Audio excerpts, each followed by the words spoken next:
بفرمایید. خب درود دوباره به همیهنان گرامی و عزیزانی که تا این لحظه با ما بودن. آنچه را که در آغازین این برنامه خدمت شما عرض کردم حقایقی است که همیهنان باید مورد توجه قرار بدن و زمانی که این افراد برنامه دارن و میان روی ایر همیهنان کوتاهی نکنن از اینکه به اینا زنگ بزنن و اینا رو بهشون اطلاع بدن که مردم آگاه هستن، سخنان شما جایی نداره و ما کاملا دست شما را خوندیم. اما برمیگردیم به کوروش بزرگ و آنچه که از گذشته خدمت شما عرض کردم و به آنجا رسیدیم که ما مختصراً در تفسیر المیزان ذکر میکنه که در تازینامه آیه وجود داره و از اسم ذوالقرنین و تاریخ ولادت و حیاتش و نیز از نسبتش به سایر مشخصاتش برده نشده. خب مسلمه، ما اینو میدونیم، این آیه موجوده در تازینامه، غیب نگفتن. اتفاقا در اون آیه میگه و یسألونک عن ذوالقرنین قلنا ذوالقرنین قالوا ذوالقرنین، و میگه من که این مؤمن به پروردگار یکتا بوده این فرد و خیلی هم سعی کردن که بیان این رو ربطش بدن به همون اسکندر گجستک. خب ما میدونیم اسکندر گجستک اصلا یکتا پرست نبوده، میدونیم که استادش هم همون ارسطو بوده.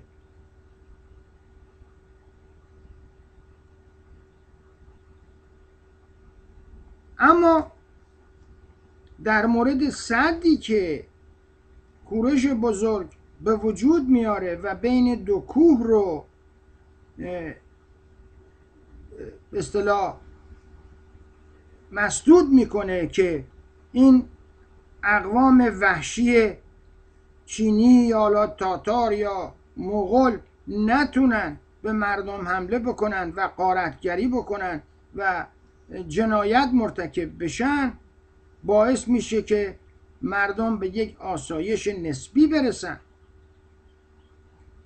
و سعی کردن حتی جاهای دیگرم نسبت بدن که این سدی رو که کوروش بزرگ بنا میکنه در کشورهای دیگه بوده، مثلا یمن، در صورتی که ما میدونیم در اون سدی که برای آبگیری میسازن هرگز آهن به کار برده نشده بوده.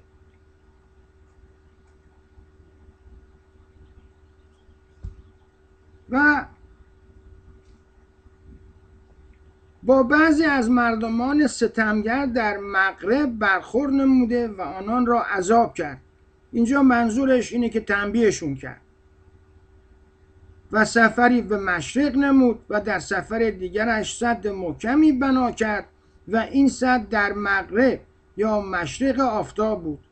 چون بعد از آن که سفر مغرب و مشرق را طی کرد حرکت کرد به سوی قومی که از تمدن دور بودند و برای آنان سد را بنا کرد. و از مشخصات آن سد او علاوه بر آن که محلش در مشرق و مغرب نیست، آن است که در بین دو کوه که مثل دو حائط و دیوارن قرار دارد.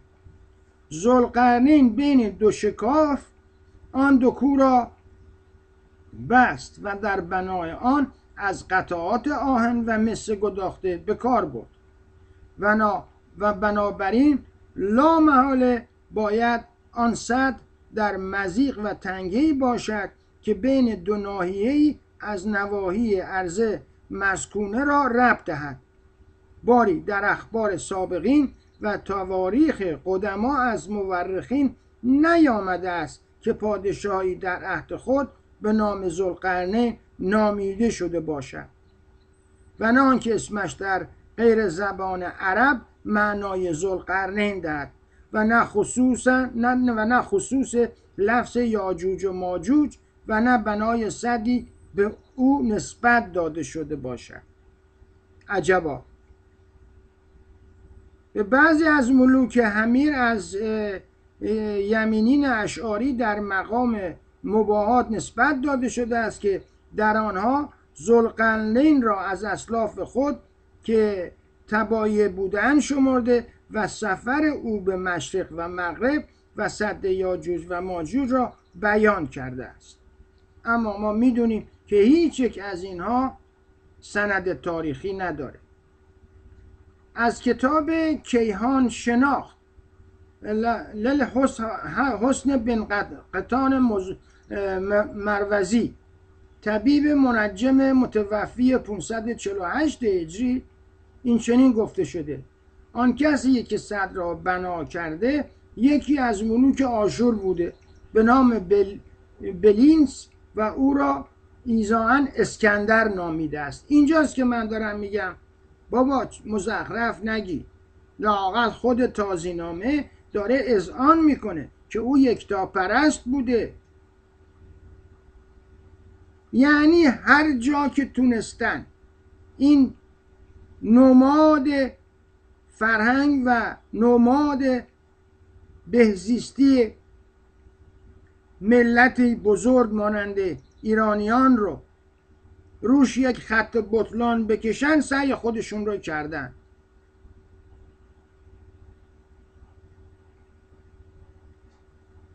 میگه در حوالی 42 قرن هفتم قبل از میلاد اقوامی که در نزد غربی ها به نام سبت و در بین یونانی ها به نام میگاک نامیده میشوند از تنگ کوههای قفقاز به ارمنستان و به نقاط غربی ایران حمله می نمودند و چه بسا به بلاد آشور و پایتخت آن که نینوا بود می رسیدن و می کشتن و اسیر می بردن و غارت می کردن. پادشاه آشور برای دفع آنان صد را بنا نمود. اما اشکال این مسئله در انتخاب خصوصیات این داستانه. در روح المعانی این چنین آورده شده که ذوالقرنین فریدون فرزند اسفیان فرزند جمشید پنجمین پادشاه از سلسله پیشدادیان می باشد و او پادشاهی عادل و مطیع خدا بوده است و در کتاب سورالاقالیم ابی زید بلخی آمده است که مؤید به وحی الهی بوده است.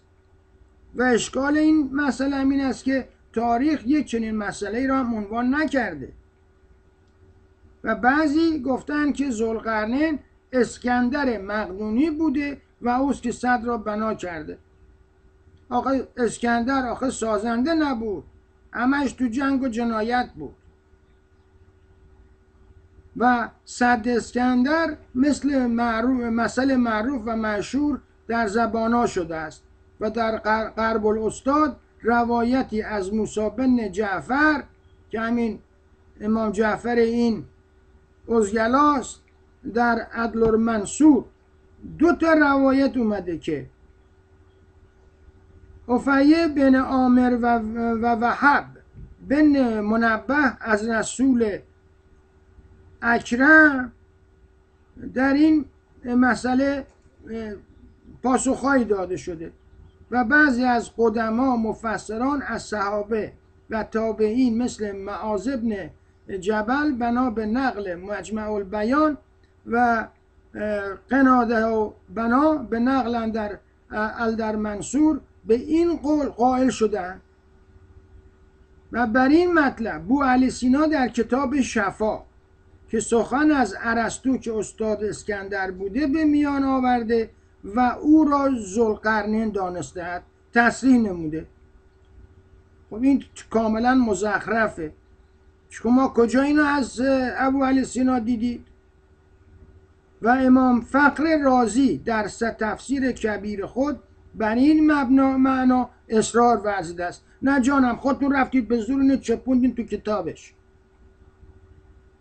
لکن این معنی با زبان این تازینامه سازش نداره، چون اولا این تازینامه میگه ذوالقرنین مؤمن به پروردگار یکتا و روز قیامت بوده و دین او دین توحید بوده است و ما میدانیم که اسکندر مشرک بوده از نظر اسلامی ها البته، و از سابعین بوده و در تاریخ آمده است که ذبیح خود را برای ستاره مشتری ذبح میکرده، یعنی در مقابل ستاره مشتری چیز میداده، چی میگن، مثل مسلمون ها که نظری میکنن و ذبح میکنن یا گوسفند بدبختو. و ثالثاً در هیچ یک از تواریخ نیومده که اسکندر مقدونی سد یاجوج و ماجوج رو بنا کرده.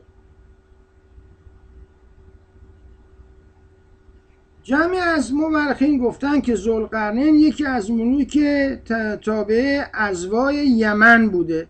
این هم یه چرند دیگه از ملوک حمیر و از قائلین به این معنی اسمعی است.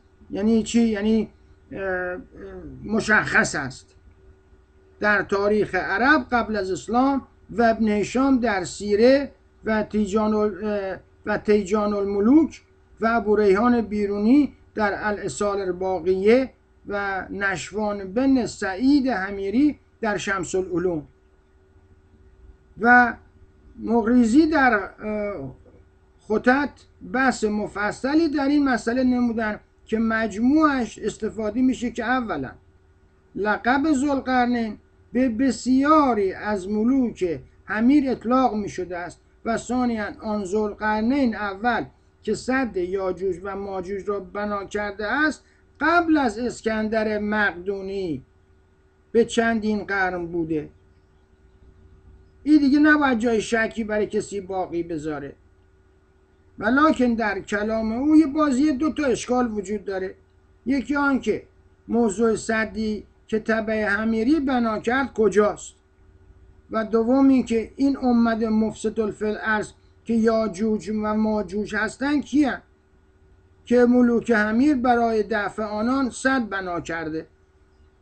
خب میبینیم ضد و نقیض چقدر گفتن. آیا این سد در یمن و اطراف آن بنا شده مثل سد ماره؟ این صحیح نیست، چون ما میدونیم سد ماره برای جمع‌آوری آب ساخته شده نه برای دفع دشمن. و دیگر این آنکه در سد ماره قطعات آهن و مس گداخته اصلاً به کار نرفته.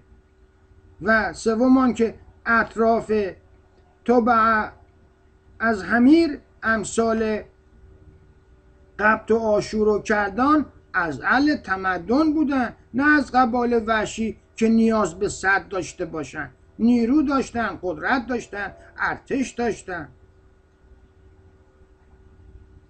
حالا یه علامه شهرستانی هم در مورد ذوالقرنین اومده یه چیزایی گفته. میگه حالا نمیدونم چه اینا همشون علامه هم میشن.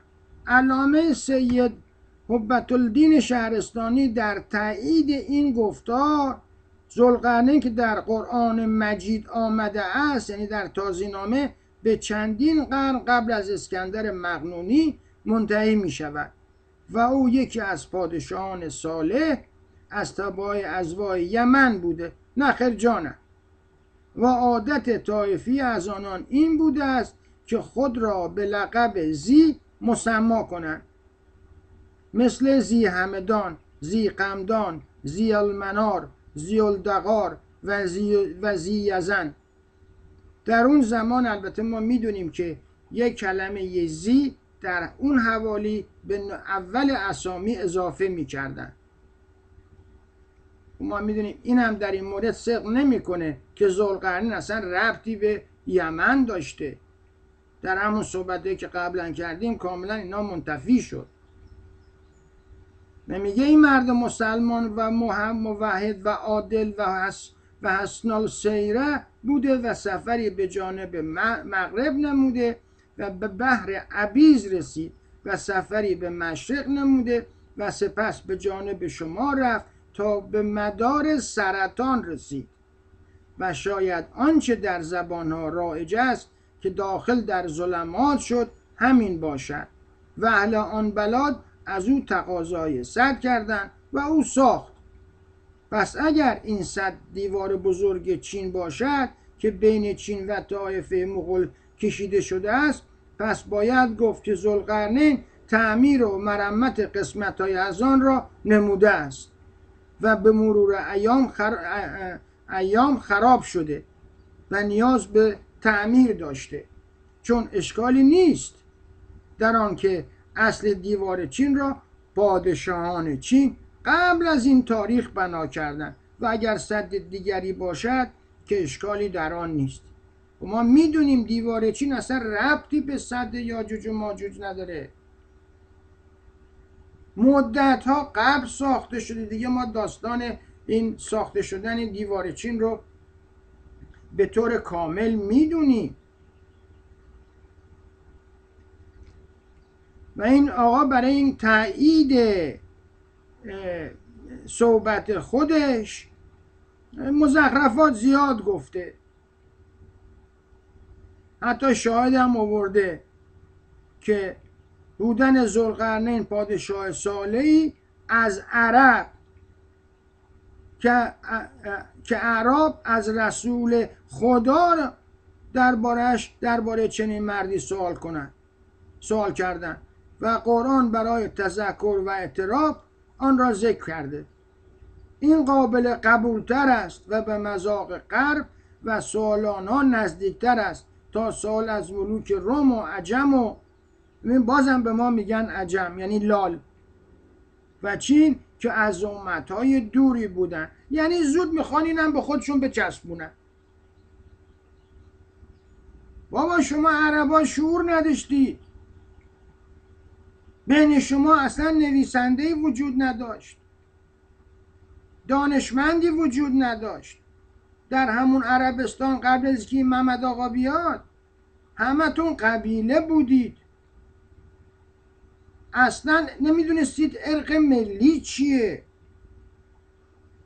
ارق ملی در میان شما وجود خارجی نداشت تا زمانی که همون محمد وهاب اومد و به قبیله آل سعود پیشنهاد کرد که آقا تو قوی ترین قبیله هستی، منم که زورم به دین رسیده اینو به زیر بازوی خودم گرفتم، پس تو بیا به اتفاق این عربستان یک کشور اعلام کنی، که در این مورد هم براتون صحبت کردم. ببینید چگونه میخوان سوء استفاده بکنن، هر چیزی رو به خودشون ربط بدن.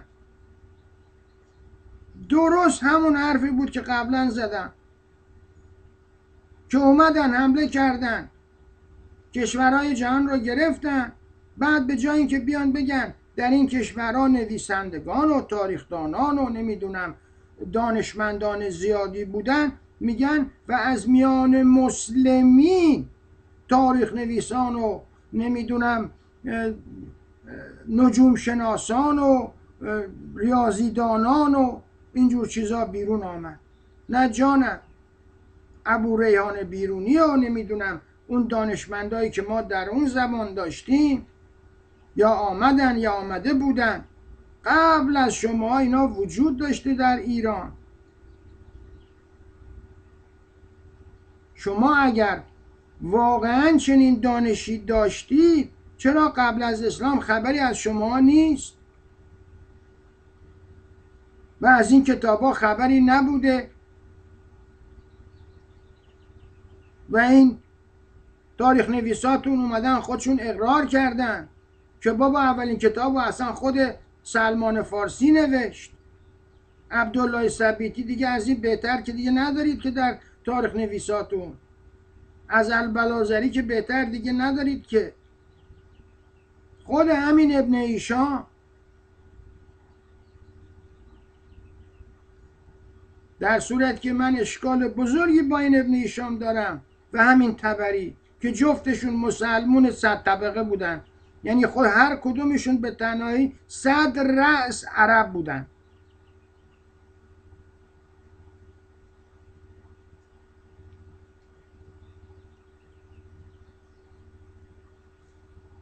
که البته ما کاملا میدونیم اینا هم همه جز مزخرفات، چیز دیگری نیست.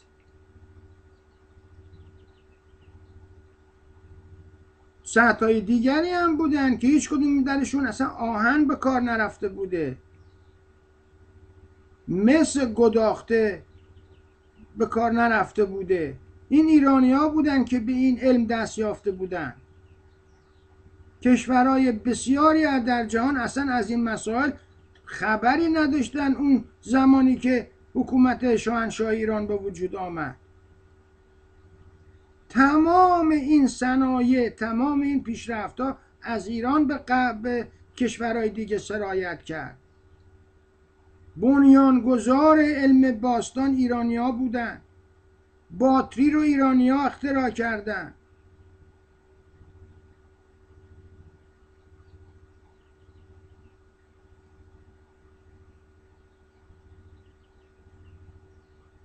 به هر صورت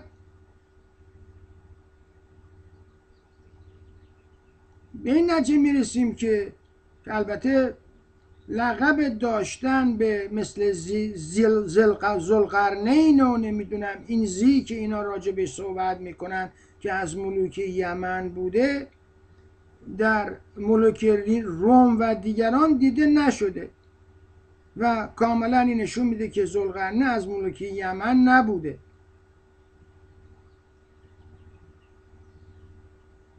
و اینجا سوال پیش میاد این ذوالقرنی که در تازینامه بیان شده همان ذوالقرنینه. خب ما کاملا در ذوالقرنین حتی به آنجا میرسیم که کاملا میگه، کلاه خودش رو میگه، بقیهش رو میگه که چه شکلی بوده، چه زرهی به تن داشته. تمام اینا صدق میکنه با آنچه که کوروش بزرگ استفاده میکرده، به خصوص کلاه خودش.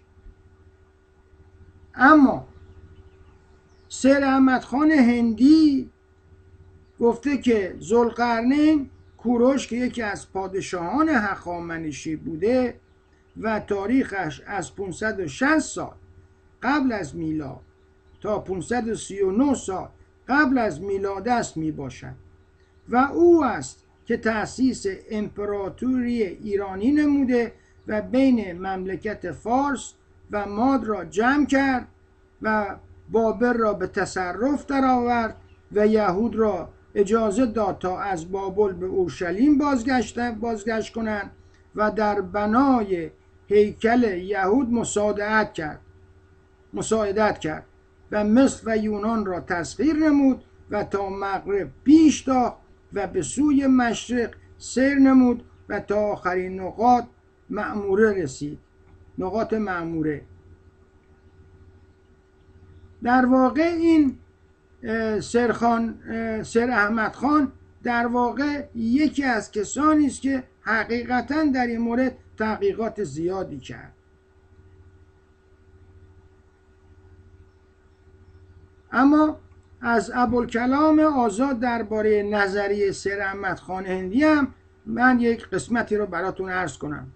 مدعی است که این محقق در خبیر باحث ابوالکلام آزاد پذیرفته و برای تبیین و توضیح آن نهایت کوشش را به عمل آورده. اولا اوصافی که در تازینامه درباره ذوالقرنین بیان کرده همه بر این ملک عظیم منطبق است، از ایمان به خدا و به توحید و عدالت در بین رعیت و با رأفت و رفق و احسان با آنان رفتار کردن و با اهل ظلم و ستم به مجازات و سیاست رفتار کردن و خداوند سررشته همه امور را به دو سپرده و او جامع بین کمالات دین، عقل و فضائل اخلاق و بین عده و قوه و شوکت و ثروت و مطاوعه مردم و پذیرش اسباب و امور بوده است و او یک بار همان گونه که در تازینامه بیان کرده به سمت مغرب حرکت کرد تا بر لیدیا و حوالیان استیلا یافت و برای بار دوم به سمت مشرق رفت و تا به مطلع الشمس رسید و از در آنجا گروهی از مردم وحشی و بیابانی را یافت که در صحراها و بیابانها زندگی می کردند و پس از آن به منای سد همت گماشت و این سد همانطور که شواهد گواه است سدی است که در تنگه داریال بین کوههای قفقاز در نزدیک شهر تفلیس بنا شده است.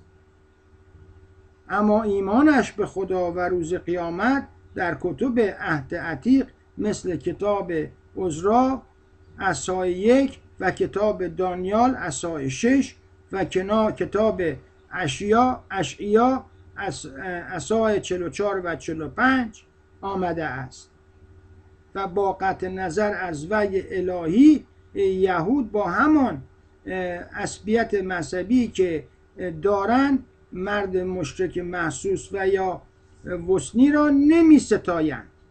این خیلی غایت اهمیته و اگر کوروش چنین مردی بوده او را مسیح خدا و مهدی موعود و راعی پروردگار نمی گفتند. علاوه بر این ها نقش ها و نوشتجاتی که از زمان داریوش به خط میخی کشف شده است و بین کوروش و داریوش به قدرت 8 سال فاصله بوده است دلالت بر آن که کوروش مشرک نبوده است و معنی ندارد که بگوییم در این زمان کوتاه عقیده درباره کوروش تغییر کرده و بعداً او را به نام مردی مؤمن و موحد ستودند. و اما فضائل نفسیان او کافی است که به اخبار و سیره او و سیره او رجوع شود که چگونه با طاغیان و جبابره که بر او خروج کرده بودند و با آنها محاربه نمودند. پادشاهان ماد و لیدیا و بابل و مصر و طاغیان بیابان در اطراف بکتریا که بلخ جنگید و چون بر قومی غلبه میافت از مجرمین آنها میگذشت و عفو مینمود و کریم آنان را اکرام میکرد و بر ضعیفشان رحمت میآورد و مفسد و خائن را سیاست مینمود. کتب عهد قدیم که در واقع همون توراته از او تجلیل میکند و طایفه یهود او را با شدیدترین درجات محترم می‌دارند چون آنها را از اسارت بابل که توسط بختالنصر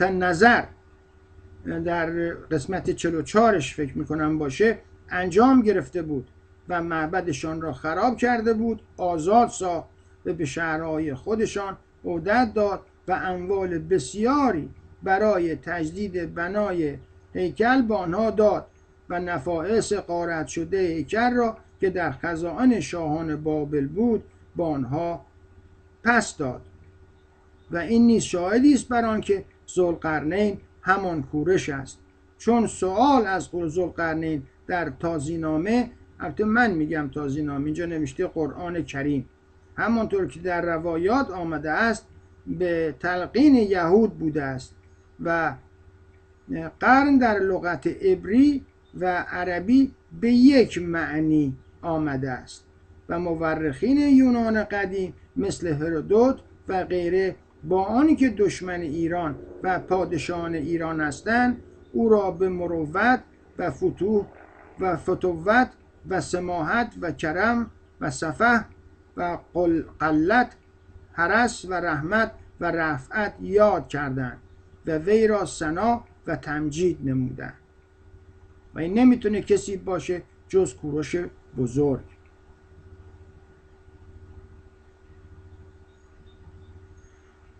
اما نامیدن کوروش به ذوالقرنین گرچه تواریخ از این معنی خالی است لکن مجسمه سنگی او که اخیراً در مشهد مرغاب در جنوب ایران به دست آمد تمام دریچه‌های شک و تردید را بر انسان مسدود می‌سازد که کوروش همان ذوالقرنین است. این مجسمه بنابر گفتار دیل‌الفوای نمونه بسیار پرارزش و گرانبهایی از حجاری قدیم است که با بهترین مجسمه‌های یونانی برابری می‌کند و یگانه نمونه از هنر آسیایی هاست. این مجسمه که در زمان اردشیر ساخته و نصب شده است و چندین بار علمای بزرگ آلمان فقط به قصد تماشای آن به ایران آمدند، در قرن 19 میلادی در مرغاب کشف شد. این مجسمه به قدر قامت انسان است و کوروش را در وضعی نشان می‌دهد که دو بال بزرگ مانند دو بال عقاب از دو جانبش گشوده شده است و دو شاخ به صورت شاخهای قوچ روی سر دارد و شاخها در دو طرف سر نیست بلکه در وسط سر و پشت سر هم قرار دارد و به همان لباسی که شاهان بابل می پوشیدند. این مجسمه بدون تردید ثابت می کند که تصور معنای صاحب دو شاخ بودن ذوالقرنین. متوجه شدید؟ یعنی ذوالقرنین دو شاخ، منظورش این بود. با تمام این صحبت‌هایی که کردیم می‌خواستیم به اینجا برسیم. در نزد کوروش و در تفکر وی وجود داشته است و بدین جهت در تصویر مجسمه به صورت دو شاخ حکاکی شده است. دو شاخ در وسط سر رویده شده و از رستنگاه واحد یکی از شاخها به طرف جلو و دیگری به پشت سر رفته است. یعنی بغل به بغل نیستن، اینجوری در مقابل هم قرار گرفتن. و این مجسمه را من بارها عکسش رو دیدم و این تقریب به گفتار بعضی از قدما که میگفتن ذوالقرنین را باید لقب نامیدند چون که در سر او تاج یا کلاهخودی بوده که دو شاخ داشته است نزدیک است. باری معنای دو شاخ که در مجسمه کوروش است و لقب او به ذوالقرنین همان تشکیل دولت واحد از فارس و ماد بوده است که تا آن زمان دو حکومت مستقل بود، در واقع 3 تا بوده نه 2 تا. خود به اصطلاح کوروش رو فراموش کرده، فقط میگه 2 ملت، درست که 3 ملت بوده، 3 قوم بوده، مادها بودن، پارتها بودن و آریایی ها و هر کدام یک حاکمی داشتند، ولی کوروش به هر دو غلبه کرد و تشکیل حکومت واحدی داد و همین معناست که در رویای دانیال پیغمبر آمده است.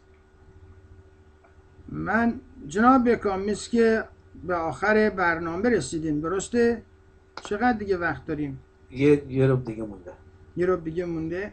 پس میتونیم تا حدودی به رویای حضرت دانیال اشاره کنیم.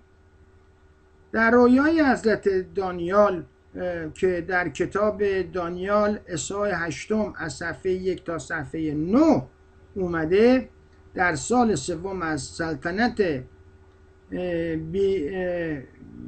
بیلیشاسر پادشاه به من که دانیال هستم رویایی نمایانده شد، بعد از رویایی که اولا به من نمایانده شده بود. من در رویا دیدم مثل این که گویی من در قصر شوشان که در کشور ایلام است می باشم و در خواب دیدم که من در کنار نهر اولای هستم.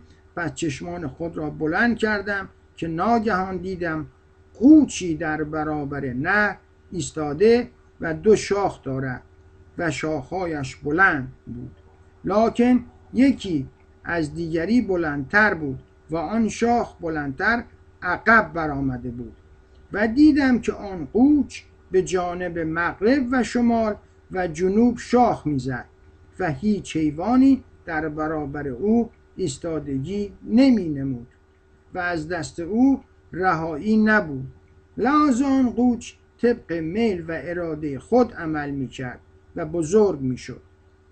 و در این حال که من در تأمل و تفکر بودم، ناگهان دیدم یک بز نری از جانب مغرب آمد و بر روی تمام زمین استیلا یافت، به طوری که زمین را مس نمی نمود. و این بز نر یک شاخ معتبری در پیشانیش بود و میان دو چشمش بود. و این بز نر آمد به سوی آن قوچی که دارای شاخ بود و من آن را در کنار نر ایستاده دیده بودم و با شدت قوتی که داشت به سوی او می‌دوید و دیدم که به آن قوچ رسید و به حال غضب بر او برآمد و قوچ را زد و دو شاخش را شکست و برای آن قوچ هیچ قدرتی برای مقاومت در برابر او نماند و لذا او را بر روی زمین انداخته و پایمالش کرد و برای آن قوچ هیچ گریزگاهی از دست آن نبود و بنابراین آن بز نر جدا بزرگ شد. و سپس دانیال پس از تمامیت این رویا ذکر می کند که جبرئیل به او نمایانده شده و رویای او را تعبیر نموده، به تعبیری که در آن قوچ صاحب دو شاخ منطبق بر کوروش میشد و دو شاخش دو کشور فارس و ماد بود و آن بز نر که صاحب یک شاخ بود اسکندر مقدونی بود.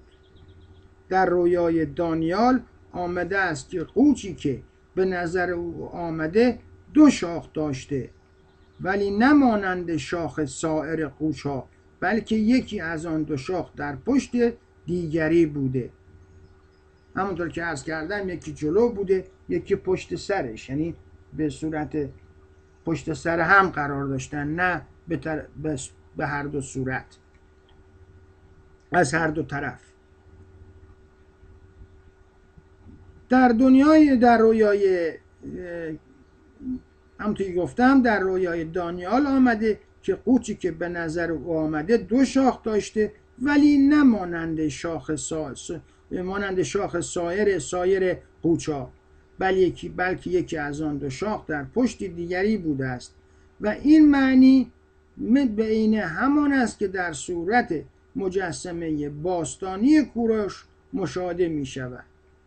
و اما آن دو بالی که مانند بالهای عقاب در مجسمه کوروش است، آن تصویر خواب اشعیا است که کوروش را در رویا عقاب شر خوانده است و به همین مناسبت مجسمه کوروش به مرغ شهرت یافته و رودی که در زیر پای کوروش در مجسمه تصویر شده است مرغاب نامیده می شود. یهود از بشارت دانیال چنین دریافتند که پایان اسارت آنها در برابر بابل منوط به همان پادشاه صاحب دو شاخ است که بر مملکت فارس و ماد استیلا خواهد یافت، که بر ملوک بابل چیره می شود و بالنتیجه آنان را از اسارت بیرون می آورد. چند سال پس از رویای دانیال، کوروش که یهود او را خوروس و یونیان سایرس می نامند ظهور نمود و بر دو مملکت فارس و ماد مسلط شد و حکومتی عظیم پیدا کرد. و همانطور که در رویای دانیال آمده که به مغرب و شمال و جنوب شاخ میزد، کوروش نیز فارس و ماد را تسخیر کرد و در جنوب که همان بابل بود پیشرفت کرد و یهود را آزاد ساخت. و لذا وقتی یهود کوروش را در بابل بعد از تسخیر آن ملاقات کردند و رویای دانیال را برای او بیان کردند، خوشحال شد و بر مساعدت و مهربانی با یهود گذارد و آنان را به اورشلیم عودت داد و معبدشان را تعمیر نمود. باری این همه شواهد صادقی است که بر اینکه کوروش نیز خود را ذوالقرنین می‌دانسته، یعنی صاحب دو کشور فارس و ماد، که در رویا به صورت دو شاخ متصل به هم بر مغز سرش روییده بوده و لذا در تاج یا کلاه خودش این دو شاخ را که علامت و نشانه دو کشور است می نهاده و در مجسمه‌اش نیز منعکس شده است. و اما سیر و مسافرتش به مغرب برای رفع طغیان لیدیا بوده است. لیدیا علی رغم قرابت و پیمانی که با کوروش داشت، بدون هیچ مجوزی از روی ظلم و عدوان به طرف کوروش لشکرکشی نمود و سلاطین اروپا را نیز بر علیه او تحریک کرد. کوروش با او جنگ نموده و او را فراری داد و سپس او را تعقیب نمود و پایتختش را محاصره کرد و پس از محاصره فتح کرد و لیدیا را اسیر نموده و پس از اسارت او را عفو کرد و سایر همیارانش را نیز عفو کرد و اکرام نمود و به آنها نیکویی نمود، با آنکه می توانست آنها را سیاست نموده و نابود کند. و این قصه منطبق علیه این آیه است: حتی اذا بلغ مغرب الشمس وجد تغرب فی عین همعة. ساحل غرب از میگه او و شاید مراد ساحل غربی از بر آسیای صغیر باشد. و وحد عندها قوما قلنا ذوالقرنین اما ان تعذب و اما ان تتخذ فحیم حسنا. عربی. بله، این قسمت ما در اینجا به ذوالقرنین گفتیم نسبت به دین جماعت که ستم کرده و فعلا در دست تو گرفتارن اختیار داری آنان را به پاداشت خود عذاب کنی یا از آنها درگذری و دست و طریقت نیکویی درباره آنان اتخاذ کنی. یعنی در واقع حالا مسلمان ها آمدن میگه یعنی الله بهش گفته که اگه میخوای اینا رو تنبیهشون کن یا اینکه عفوشون کن. تو غلط کردی، اصلا الله بوده اون موقع. این مسلمان هم تا ولشون کنی یه خورده فرصت پیدا کنن، یه راهی رو پیدا میکنن، سوراخی رو پیدا میکنن، این مذهب خودشونه بچپونن اون مذهب. من فکر میکنم که دیگه به پایان برنامه رسیدیم. تا همینجا علامت میذاریم و امیدوارم که در هفته آینده بتونیم این داستان رو تمام کنیم و جریان ذوالقرنین رو به واقع به اتمام برسونیم و امیدوارم که در این باره به شما عزیزان خدمتی کرده باشم که در این مورد صحبت شد و امیدوارم که در هفته‌های آینده بتونیم این داستان رو تموم کنیم و آغاز کنیم به بحث‌های دیگه تاریخ. در نظر دارم که در مورد زندگی فیروز نهاوندی بحث و گفتمانی داشته باشیم و از اینکه چگونه فیروز نهاوندی تا جایی رفت که عمر را سقط کرد و کشتش و انتقام بزرگ ایرانیان را از این جنایتکار گرفت و ملتی را از دست این کثافت رها کرد. و بعد مقداری از پاورقی‌هایی رو که من در این صحبت برای شما عرض کردم خواهم آورد که اگر عزیزان علاقه داشتن ادامه بدن این تحقیقات رو خودشون بتونن دنبالش رو بگیرن. سپاسگزارم. من اگر سوالی عزیزان ندارن بدرود میگم با همه شما. سال نو رو بار دیگر بر همه خجسته باد میگویم و امیدوارم که این سال سال آزادی ملت ما و میهن ما از دست این جنایتکاران باشه. تا دیداری دیگر، گفتمانی دیگر، همه شما را به پروردگار جان و خرد می سپارم. ما 5 دلاوران که از یک پشتیم، در عرصه روزگار 5 انگشتیم. گر فرد شویم در نظرها علمیم، یعنی خورد و شکننده. گر جمع شویم بر دهانها مشتیم. پاینده ایران و ایرانی، جاوید فر شاهنشاهی ایران و به احتراز پرچم سرنگ شیر خورشید ایران و پیروزی از ما خواهد بود. دیر یا زود این حکومت ظلم از بین خواهد رفت. اگر جناب بکام سوالی نیست و امری ندارید، من بدرود بگم دیگه. بفرمایید. مرسی. بدرود با همه عزیزان تا روز یکشنبه ساعت 11 بامداد به وقت لس آنجلس. بدرود.